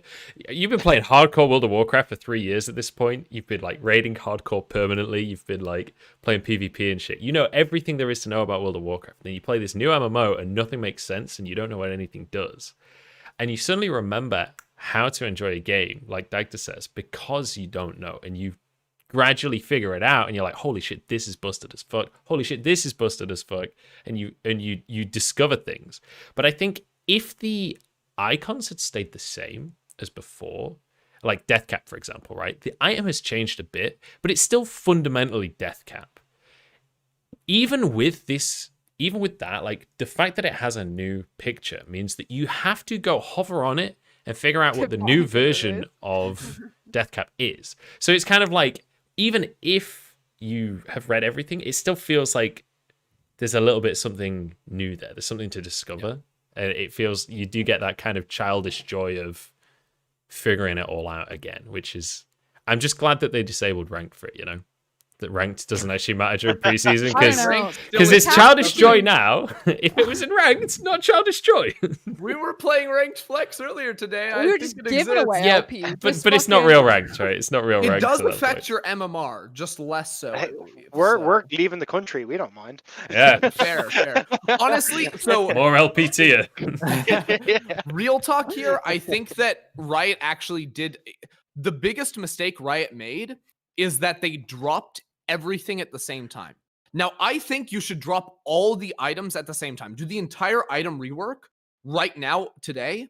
But what I would do is I would have done it in 3 stages. So today I would drop do all the same item changes they made, but I would actually not change the icons of the old items yet. So I would leave the old items that still exist, their icons, as the ones in the shop, because like people need a reference point, and like that's just like a good way to like teach people the system is like, these are the normal ones. Now you can play around with your new toys. I would leave the UI off. I would keep the old UI, because the hardest thing for me today was the UI. It was navigating both brand new items and the UI. And I just found myself sitting in base for 30 plus seconds because I couldn't find the trinket items I need. I couldn't find the trinket. I couldn't find potions. I walked out of base with a cull and no pot because I couldn't find potions.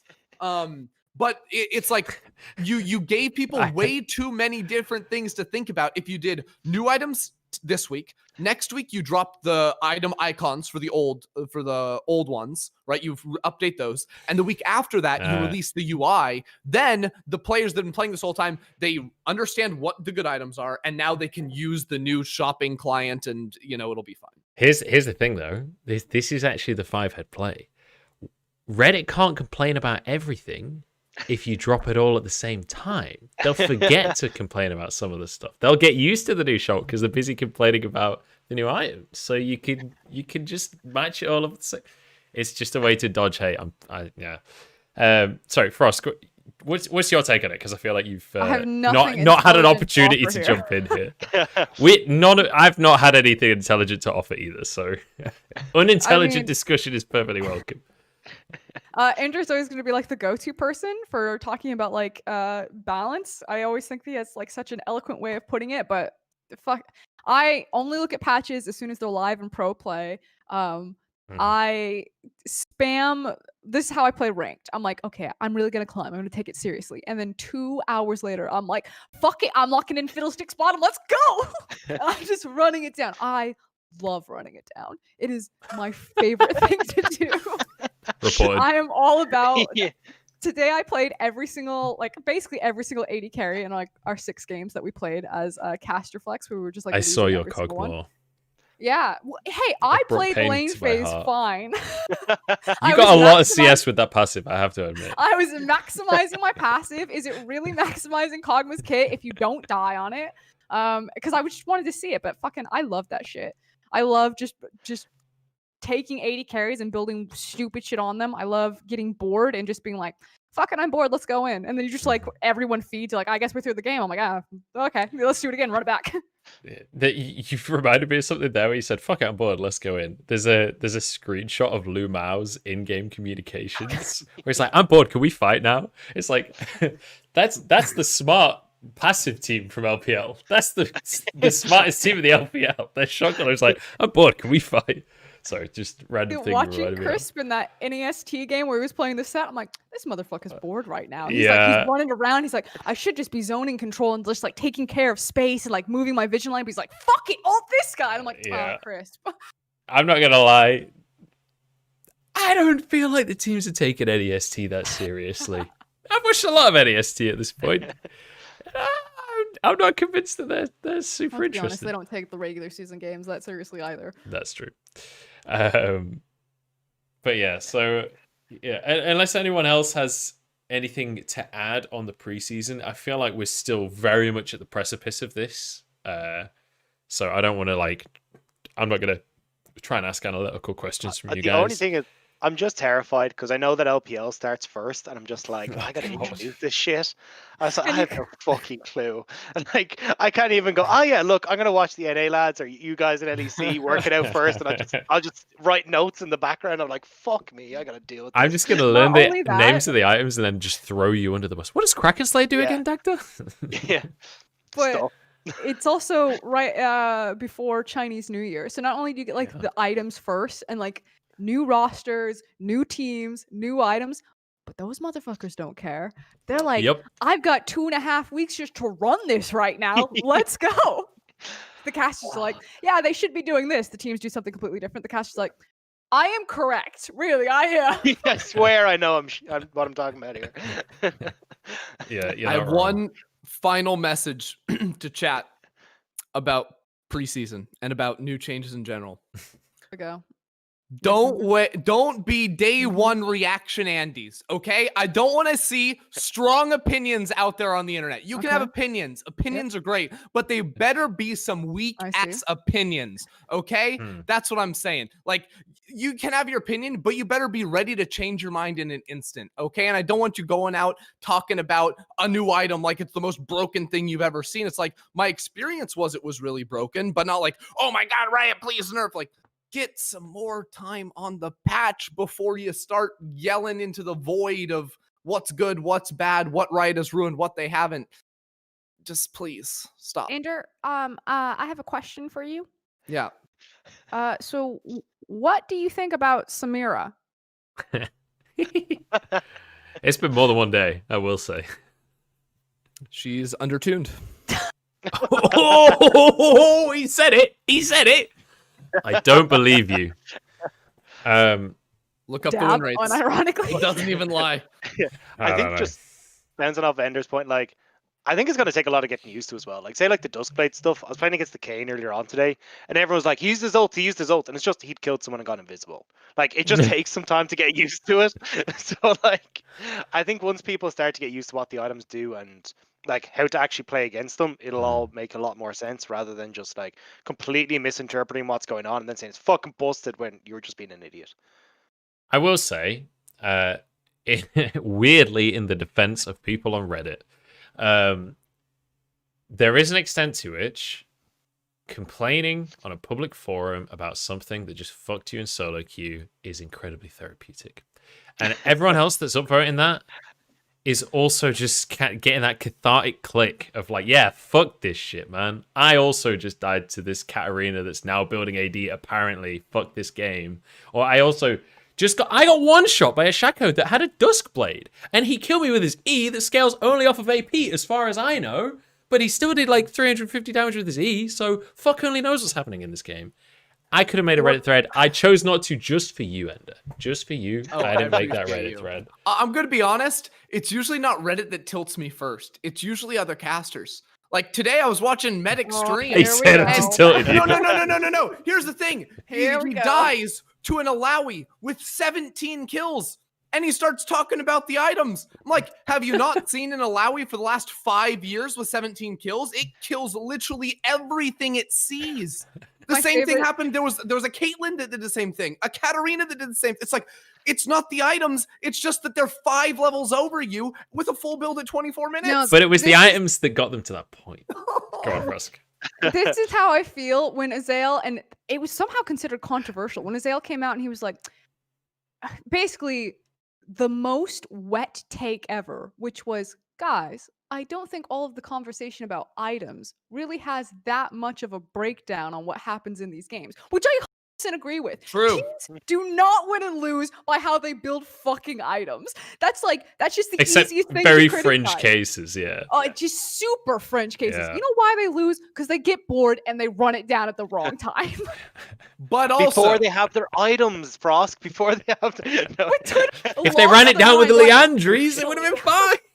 but here's where the entire conversation is just stupid. And let's get back in to the the Mark Z LS debacle. All right, here we go. I'm jumping in. God. Let's I'm just not picking let's a just side. I'm just we saying. finally in closed relation- Pandora's box. Let's just open it right up. In relation to the point made right there, which is games are not won or lost based off of item choices. I don't give a fuck if the game is won or lost off of item choices. Professional players should be optimizing to the absolute maximum. That is the bare minimum requirement I expect for them, and They items don't should be optimize- optimized. They don't optimize their macro play. They don't optimize their build. That's the thing. But Professional players, and this is my. So I agree. We must have an idea about what the perfect game of League of Legends looks like, because that's how you have to judge what is a good and I'm a not even bad talking play. about game. I'm just talking about items. I know, but just in general, like that theory has to exist. But we then also must agree that that never has existed ever. There has never Yeah. been a perfect game of True. League of Legends. And so when people start arguing who won or lost draft in like a perfect vacuum in theory, I'm not saying that draft isn't important,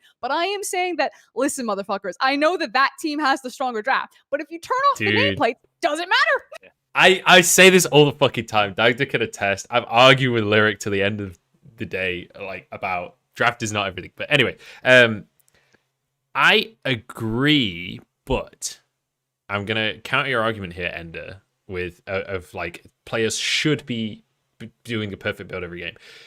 That is not just a matter of statistics, especially when you bring into the conversation of like, do I go right? So let's say you're Zoe, right? You go Ludens first, he is or do you go definitely Zoe. Protobelt first, right? Those are both viable build paths, but have two different styles and two different like. You can have an opinion that one is better, and you can have opinion that the other one is better. Yes, you can. And it wouldn't surprise me if a caster would like Yeah. flame that. However, you can. What's happening in my chat? On my chair, did you say?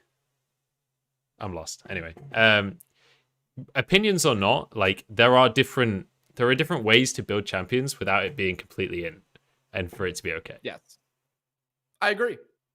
But I think that at a very high level, there are maybe the example like Pro Bowl loses, like there are scenarios where like you can pick and choose, but I think there are like very clear situations where it's like this is just clearly better, right? Like, and I mean, if you look at like what is the win rate change if you play 1,000 games with this item versus this item in this spot, it might be you win 2 more games, but that doesn't mean you should always take the 2 more games route, right? So if Protobelt edges out Ludens by like 0.5% win rate, you take Protobelt every time. You know, unless there's like more of a reason behind it as to like versus this type of comp, like this is better in that one. So I think that within a game, the correct next item can always be solved.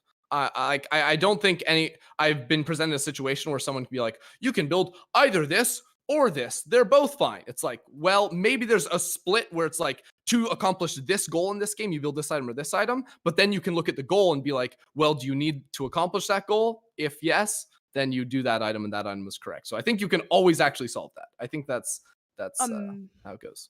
Like a math perspective, if you put like a goal on it about I need to be able to do this much damage, I need to be able to do this number, then it's very easy to figure that out and be absolutely correct. But I think if it comes down to execute, because ideally we're talking about your itemization has to give you the most viable win conditions. And the team that has more win conditions, whether through their composition, through their itemization, through how they play into the other comp, theoretically you then say that team is going to win because they have 90 opportunities to win the game, whereas the other team has 10 opportunities. Yeah. But if you play into those 10 opportunities, and then it's like that, it's like, if let's take a bruiser in the top lane that doesn't go for bruiser items, but goes for tank items. And let's say it's like an egregious build. Just everyone's like, this isn't the efficient item. You're supposed to be doing this.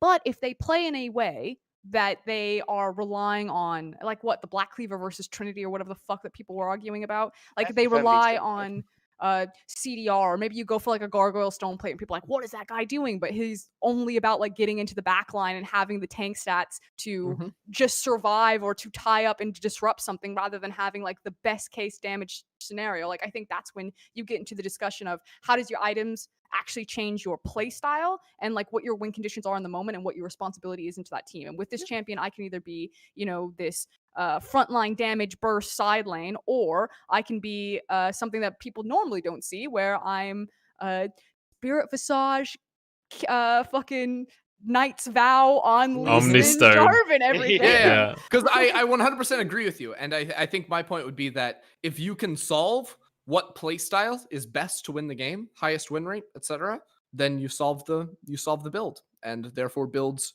should always be solvable. The hard part is not actually determining what build is best. The hard part is determining what playstyle is best. Okay, I agree with that, but now we're just arguing semantics. No, we're in agreement, I think. I feel like Okay. we came to Agreeing a semantics, yes. weird like conclusion that was somehow agreeable despite originally disagreeing. Wow. I think Agreeable that debate. a lot of, Here we go. A lot Let's of the go. disagreements in League of Legends come down to two people arguing 2 points that actually don't disagree butt with heads. one another. Yeah. They're like 2 points that are right next to each other, but they can't. They look like the other person is arguing with you when you're so focused on your thing, and that's how you get Reddit disagreement. posts. I don't know. Reddit posts, exactly. It's true. All right. So I want to shift. Unless Dagda, did you have something to add there? No, I'm all good. Sorry, I thought I just interrupted you. So I want to move the conversation on a little bit. As we're starting to wind down a little bit, I think, in the show. I wanted to ask you guys in the conversation that we had earlier about branding and where you came from and you guys as people. I wanted to ask, and this is a question that I'm personally very much interested in. What do you guys see as like what's next? So I'm not necessarily just talking like in the next year or so. I'm talking like in the long term. Do you guys have field goals? Do you guys have small things that you would like to hit? Like, where do you see yourselves going in the future? Would you like to just be a caster for the rest of your career if possible? I'm very much in the camp right now of like, I would like to do casting as long as I can do casting, basically. But I've pretty much only just stepped into the actual professional leagues. So I'm really curious where you guys see yourselves going and if you have goals or if you're kind of feeling it out. Because I certainly, as a caster that's just a 1 year in a major league, I'm kind of winging it. And I have like vague goals of what I would like to achieve eventually. But like, if another opportunity appears, like maybe if it's, a good enough opportunity, then something else comes up, right? Where do you guys sit on that? And do you have like a set plan? Are you also kind of feeling it out as you go? Frosk, we'll start with you.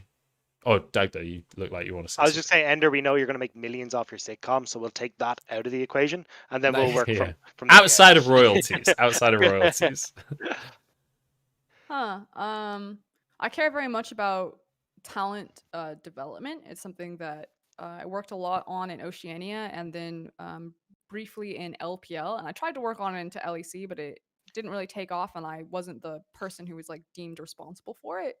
But what in a perfect world, if I could have anything, I would love to be hired by Riot to literally be a talent manager and just look at casters from like EU Masters or the ERLs and like make it my job to watch the LPL and watch the LCK and watch EU Masters and then be able to stack rank casters and give them feedback and help them make development goals and then be a resource that Riot head management and leadership could use to help continue to develop the caster ecosystem and continue to develop their broadcast. I think right now Riot doesn't really know how to use or best use casters and is kind of going for the freelance thing because that's been established by traditional television and broadcasting, and a lot of the people who work up in higher management kind of have those backgrounds. But you have really strong endemic voices that I think can be more than just talking on a microphone. And if talking on the microphone is like just what they want to do, then that's fine. But like, why don't we have a trajectory or a funnel of moving casters into producer roles, into creative director roles, into talent management roles? Instead, it's like, show them up and have them cast the game. And it's like, there's more to that. And so ideally, that's what I would want to do. I think that there's a big problem with the ecosystem where caster salaries have been pretty capped and are going through, at least in the LCS and LEC markets, I don't know how it is for LPL, is kind of going through a shift where it's moving to day rate rather than to salary. It's figuring out and fine-tuning those numbers again, like kind of what happened back in 2015, 2016 when like the initial caster bump came through. But because of streaming, especially in North America, if you're a pro player, because the cycle should always be, okay, pro player plays, pro player retires, pro player becomes a broadcaster. Guys like Cadril and Whippo are names that LEC fans will always want to grab. But the thing is that why would I, as a pro player, go and become a caster when I could A, if I'm in Europe, go to North America and get paid buckets of money. Yeah. B, stream and make buckets of money and not have like the same responsibilities of like working the day job, like do the gig on the side. C, go into coaching or analyst work and still make buckets of money. You know, like there's all of these things, and if the inflation of the player salaries is so high and the caster salaries are not comparable to it any means, then you're not going to see that healthy rotation, which is what I think we've seen. There's been a stall out. You know, Ender doesn't have pro player experience. Bevvies doesn't have pro player experience. I do not have pro player experience. Like, there's no more retired pros that come through. And I think people see Cadril and they really want that to be option. I have no idea what Cadril's plans are going to be. I think he'd be a phenomenal addition to a broadcast. But, you know, if you're going from making, and I'm not saying that I know what Cadril makes at all, but just from some of the salaries that you've seen, like Yeah. your As an salary example is- salary, yeah. Yeah. As an example salary, you are not making that much money. That you, as a caster, you do not get anywhere close to the type of money that they make. And these are young guys, and so it is going to stall out. And Riot hasn't had to face that reality yet, but that reality is going to come, and something's going to have to shift or change. And I don't know what the answer is. Maybe they get saved because it's still a relatively small field where, you know, there's only so many spots and it's fine right now. But as people like Deficio and Papa Smithy and Jat realize that they hit the ceiling and then there's nothing else, and then they move out of the ceiling or out of the ecosystem, and then other people have to come down, eventually these spots need to be filled, and they're not being filled by the people that Riot thinks they're going to be filled by.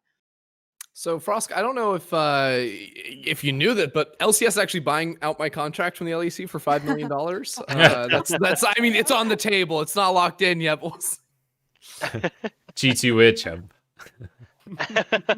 But anyway, Riot, please hire me. I think that this is going to be a problem. I want to save you a lot of money in the long run, because eventually there's not going to be a lot of people, and then those very few people are going to turn and be like, "Yo, negotiate with me," and then Riot suddenly is going to be negotiating with not very many people that are going to really jack some shit up. I do just want to quickly throw in the conversation that Frosk, like, I was the guy that asked you the question that got you saying this, that got you the job, that got you to the position where you can hire people. So if you're looking for casters, just anyway. So also to you, Ender, as well. Like, what's the next best thing? Like, or what's the goals in the big term? Or are you winging it? Because I'm fucking winging it. Honestly, I was winging it for a while, because to me, like, casting was the end goal, and then it came so much sooner than I expected that I was like, wait, what's the next thing? Like, I sort of freaked out like 2018 and even last year a bit. I was like, but I've always had like the thing I was trying to do. Like, it wasn't always casting. Like, it was a lot of different things. There's that horrific feeling of directionlessness where you're like, yeah. But it's why it's why this year for me has been really eye-opening, from the amount of like creative freedom you have on LEC, from writing content pieces to acting in them. Like, I actually found I really have a passion for those sorts of things, and I would actually really like to move into mainstream entertainment, whether it is like writing or acting. Like, either of those two things really interest me, and yeah, that's what I see myself doing in a world after esports, because I hope there's a world after esports. I don't think I want to be casting for the rest of my life. What about you guys? Are you casting when you're like 30? I don't. Well, I mean, that's 2 years away, so I don't know anymore. But yeah, I was gonna say it's literally a year and a quarter for me. So yeah, probably, like, hopefully, actually. Like, Munch has been around a little bit longer than me, but like, I worked up until 2019. I left my job I worked in finance to start casting. So I'm fairly new to the scene, where like I was doing it a lot beforehand, like I'd done the masters and all that kind of stuff, but it always been as a side for a hobby kind of idea. And eventually got to the point where I was like, wait, I'm actually making enough money from casting that I don't need to do this finance job. So I was like, right, well, I'm going to give it a shot. So right now I'm very much kind of on the winging it side and kind of seeing where it leads to, because I'm not really sure. And the fact that I get to do it, like, I'm super grateful, but God only knows what the scene is going to be like in 2, 3, 5, 10 years time. Like, yeah. I was being a little facetious earlier, where I'm not. I don't have set goals of what I want to be, but I've been working full time for 6 years in esports now. And I've done a lot of casting, I've done a lot of production as well. I've worked full time as a producer. And I'm at a position where I really, really disliked working as a producer, and I don't think it was producing necessarily that I disliked, but maybe the crowd I was with, or there's 1,000 factors, right? But I do think I was pretty good at it, so maybe that's a path that I could go down later on. However, the reason that I am even involved in esports in the first place is I wanted to be a caster, right? I saw Joe Miller, I saw D-Man, I saw Quickshot, and I was like, fuck, man, I want to do that. So until I've made it to the World Championships, until I've made it to a point where I have inspired people in the way that those people inspired me, I'm not giving up on this shit. I am gonna make it to that point, and then until I have achieved that goal, this is absolutely what I want to do. And Is it the world final that you want, or is it just worlds? Is it it's where is it? Is it it is is it the a world quarterfinal? final. Is it a semifinal? It's the world final.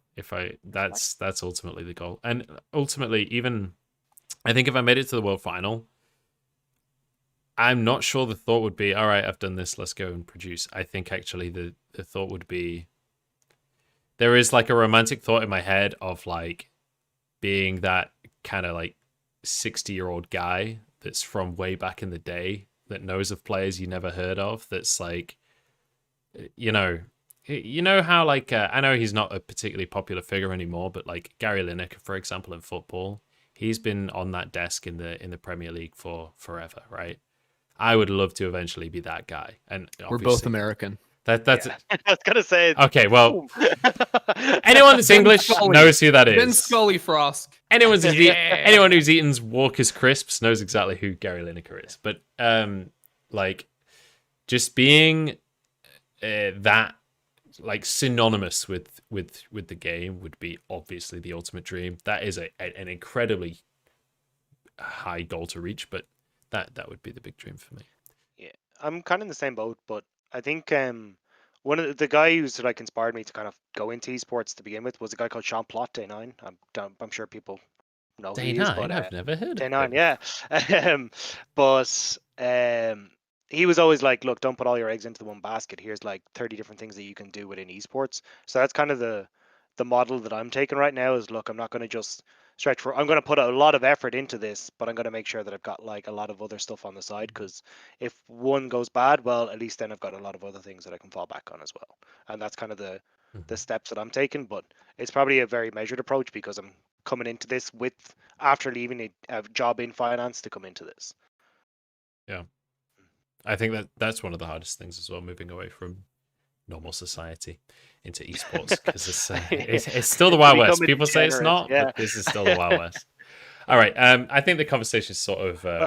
I actually have one more question, if you guys don't mind. It was just because myself and Joe had this conversation before, and I'm always curious to find out off of other casters. Is kind of what is the thing that excites you about casting?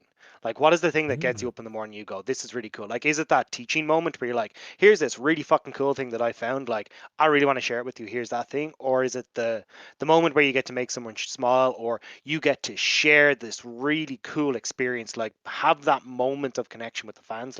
What is the thing that actually makes you want to be a caster? For me, it's the performance element of it. I think I'm a really competitive person, and I don't really get that in casting, and that's the big thing that I miss out on it. But for me, it's very similar to be in front of the camera, have a lot of eyes on you, and have to put on a show. And to me, that's just really exciting. The pressure doesn't really get to me, but I feed off of it super, super well. It's just a rush for me, and yeah, cameras go on, I'm having a good time. It's the story element. I've cast for so long now that I've seen a lot of players literally grow up on stages before, where I cast their first game and then almost cast them, some people through to retirement. I remember I was casting IMA versus WE 2016 when IMA qualified, and Amazing J made the crazy flank teleport on WE in game 5, and they ran it from basically their inhib all the way through and killed the 2 towers, and then qualified for Worlds. When, like, the important thing was the context of that moment. I'd been so against IMA all year because I felt that they were so one-dimensional, and WE were always the better team. They were always favorite. They always had like way more ways to win. And then for IMA to win in that way, to finally prove themselves as like the 3rd best LPL team, for Amazing J to get revenge because he'd been on EDG and then benched and then kicked to the sister team and then said, I'll get IMA all the way back into the LPL and then I'll take them to Worlds. And people were like, you're fucking crazy. You can't do it. And to see him then make that play in fucking the overtime buzzer shot from like half court down. And he's like, he was playing his famous Nautilus. He did his TP flank, which is what he's famous for. He fucking started it. And I was casting that and we were just losing our shit. And Fish had like a really great win moment call. And I remember seeing Amazing J, he literally just started sobbing.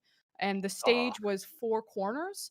And Amazing J, like he gets up and he's just sobbing, and they have to go to each section of the stage and they have to take a bow. My God. If you go back and listen to the broadcast, I start crying. And I just like, I'd watched him forever. I fucking watched him come up, and it's that shit that like really matters to me, which is why I think I get so hung up on like when people get into like pissing contests of like, yeah, Frosk doesn't know anything, fucking idiot, it's terrible. Like I'm like, that shit doesn't matter. It's like, yes, there's always going to be a place for that shit, but like, holy fuck, you know what matters? It matters that I knew how much that guy had fucking gone through for that moment, and I knew why he fucking broke out into sobs. I understood the gravitas of that, and I tried to make you understand the gravitas of that, because that's why it's a fucking sport and not just your randos playing a game, raging at your friends for building a fucking Morello. I can respect that. I can respect that big time. At the end of the day, we are storytellers. That is the top and bottom of it. People follow people, not games. So I think that's a fantastic moment to end the show on, honestly. I think that's really powerful. So on that note, guys, do you want to, if there's anything you want to shout out, any last words you want to say, I think we'll close it out here. So Ender, we'll start with you, then Frost, then Dagda, and then we'll close the show. Close out the show. Josie wants to talk to you, Frosk. She's mad. Yeah, I was supposed to call my girlfriend. Uh-oh. She's fucking raging in Twitch chat right now. I'm sorry, Josie. When my girlfriend, she doesn't text me, she shows up in my Twitch chat. Like, I don't know how 2020. That is the best shit ever. Oh my God. Your girlfriend might be a Zoomer. I'm just saying. She's definitely a Zoomer. Final thoughts. I'll say this again. I fucking love building up my colleagues. Ender is probably one of the most underrated casters of a very fucking long time. I've never met anyone who came into the casting scene which is much raw talent as Ender has. Like, most people start at a very low level and you can see the potential and you see them rise. Ender started at such a high fucking level of polish and it's only gotten better. I think you were robbed of LEC finals. I'll say that publicly a million times. And I think that you should have gone farther in Worlds, and you do not get enough respect. Same thing to LPL crew. I listened to your guys' cast a lot. Dagda, Lyric, I think I learned so much from you guys. I think Clement also super fucking underrated. Yeah. People just decided that like Western audience, like now Clement's starting to get recognition, but like people just decided that Clement didn't know what he was talking about because it was just so different from what they had learned in LCS and LEC. Well, guess what, motherfuckers? LPL actually knows how to play the game. So when Clement says something that blows your mind, like, you should just believe it because it's just true. So, yeah. I respect that. Big respect for Clement. I love chatting to Clement because like you'll just be talking, like you're watching a game with him and he'll be like talking absolute nonsense, and then he'll say like the most perfectly worded like 30 seconds of brilliant analysis, and you're like, can you just say that like one more time? It's just like every single time. Text that to me? Yeah. All right. Well, on that note, we're gonna close out the show. Everyone, thank you for joining us. Ender, Froskurinn, thank you for having. You want to give Ender a shout out? Ender give Ender a shout out? And who went Did Ender first? not give a shout out? He took a shot. Oh, did he? Oh, sorry. He my went bad, first, my yeah. bad. Yeah, we're I gonna miss close you, out the show. Josie. Yeah, we all miss you, Josie. Josie, thank you for joining us. It's She's much literally in appreciated. Cardiff right now. And no offense to, well, it doesn't really matter to him, the Irishman, but No. to you. Fucking Cardiff is awful. Cardiff is, It doesn't matter to me. It's in Wales. yeah, but that's Who part gives a of shit about England. Wales? Anyway, we're gonna close the show before I say anything too offensive. We're getting out of here. We'll catch you on the next one.